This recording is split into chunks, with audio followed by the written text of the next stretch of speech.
up. We want to check in on the power situation, electricity. On the phone right now is Con Ed spokesperson Alfonso Quiroz. Mr. Quiroz, thanks for joining us. Thank you, Michael and Darlene. What's the situation right now? Well, right now it looks like the system is holding up. We have about 150 customers out in Brooklyn and about 260 out in the borough of Queens. This type of storm will hit us in two ways, really. It really hits our overhead lines because what happens is that the snow and the ice will really bear down on branches, which can snap and hit into our overhead lines. But it also really has an effect on our underground system, which is really in Manhattan, as opposed to the overhead in Staten Island and parts of the Bronx and Westchester.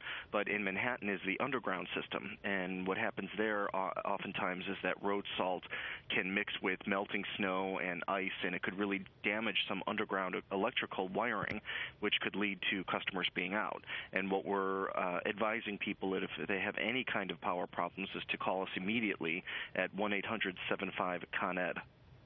And do you find that as time goes by, because very often, I mean, the snow is heavy now and trees may withstand it now, but isn't it the case where over the course of a couple of days, it really starts to weigh down, and that's where you have some problems with the overhead power lines?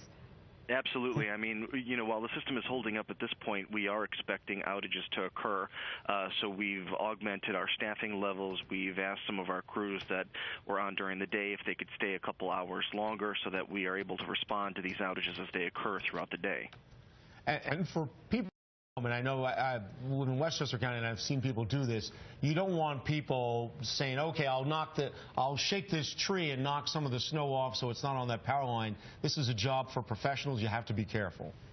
That's right. I mean, we throughout the year we do a tree trimming program that we really sort of go throughout our system and making sure that we're trimming trees along our electrical wires. But one of the things that I think that we can't stress enough is that if you're in an area where there is a downed electrical wire, people should really not go anywhere near them. You want to treat all down wires as if they are alive, and you don't want to attempt to move them or touch them with any kind of object.